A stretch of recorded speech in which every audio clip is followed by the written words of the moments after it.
మన ట్రంప్ అమ్మ మళ్ళీ ఒక ధమాల్ చేసిండు. ట్రంప్ అమ్మ ఇచ్చిన అల్టిమేటానికి చైనీస్ గవర్నమెంట్ లొంగకపోయేసరికి మన 104 ఉన్నదాన్ని మళ్ళీ ఇంక్రీజ్ చేసి 125 టారిఫ్ వేసాడు చైనీస్ గూడ్స్ మీద.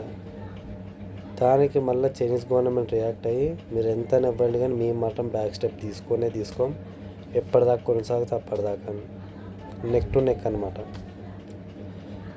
ఈ ట్రేడ్ వార్ అసలు ఎట్టుపోతుందో అర్థమవుతలే. మొత్తం ఎకనామికల్ మొత్తం ఏమంటారు వీక్ అయిపోతుంది. బికాజ్ ఆఫ్ ఏమంటారు వొలాటిలిటీ ఉంటుంది మొత్తం. ఎప్పుడు ఏమవుతుందో తెలియదు. మొత్తం పరిశాన్ అయిపోయారు మార్కెట్స్ మొత్తం. దానికి తోడు మళ్ళీ చైనీస్ గవర్నమెంట్ ఏమో వాళ్ళు గిట్ట ఉల్టా టారిఫ్లు వేస్తారు వీళ్ళ మీద. Because of two big economics in the world. ఏమైతే ఏమో చూడాలి. బట్ ఒకటి మాత్రం అర్థమైంది, ఈగోకి పోతే అది ఇంట్లోనైనా, నేషనల్ లెవెల్ అయినా, ఇంటర్నేషనల్ లెవెల్ అయినా ఫైనల్గా మిగిలేది నాశనమే.